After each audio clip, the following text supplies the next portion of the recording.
A church in Berlin was damaged overnight in a fire. Crews there still on the scene. Yep, let's check in with Fox 61's Julia LeBlanc. She is live at the scene this morning with the latest now. Julia, what can you tell us? Good morning to you. Yeah, we're in the East Berlin section of town here, and the fire, we're told, was broken out about 4 o'clock this morning. It's knocked down right now. It happened at the United Methodist Church behind us. You can see that hole in the roof, several holes actually, some obvious damage to the structure. We're joined now by Steve Waznia, who is the fire marshal for the Berlin Fire Department. First of all, thank you so much for joining us this morning. You're welcome. You're welcome. And what's the latest here? Well, the latest is the fire is under control. Obviously, we're doing some salvage and overall operations, removing the water out of the basement, but the fire is extinguished, and now we're going to do an origin and cause investigation. And just initial details, again, the call came in at 4 o'clock. It was actually a neighbor across the street who had noticed it? Yes, a neighbor across the street at 152 woke up early, noticed the fire outside at the church, called us, and by the time we got here, the fire was already up into the roof area, up in the attic.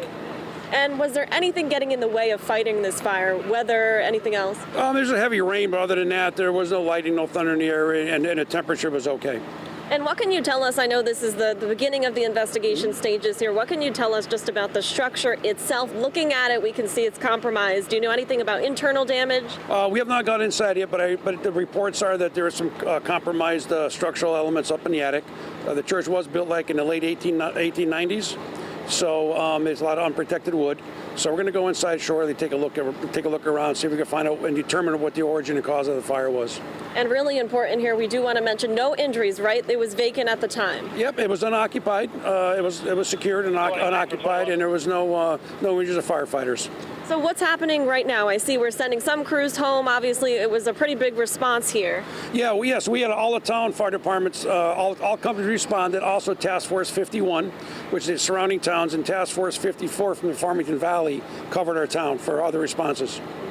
And right now, it's the investigation stages. Yes, it is. It's salvage and overhaul, then we do our investigation. All right, Steve, thank you so much for joining us here on the Fox 61 Morning News with that latest information. Steve does tell us that Main Street here will be closed for several hours to oncoming traffic, so that's something that you should be worried about or at least be mindful of if you live in this area in the East Berlin section of town. Again, the good news here, no injuries. That fire is clearly knocked down at this point. Firefighters, some being sent home right now, and now it starts the investigation. Of course, they don't know the cause or origin of this fire. That's something they'll be figuring out over the next couple of days. For now, we are live in East Berlin. Julia LeBlanc, Fox 61 News.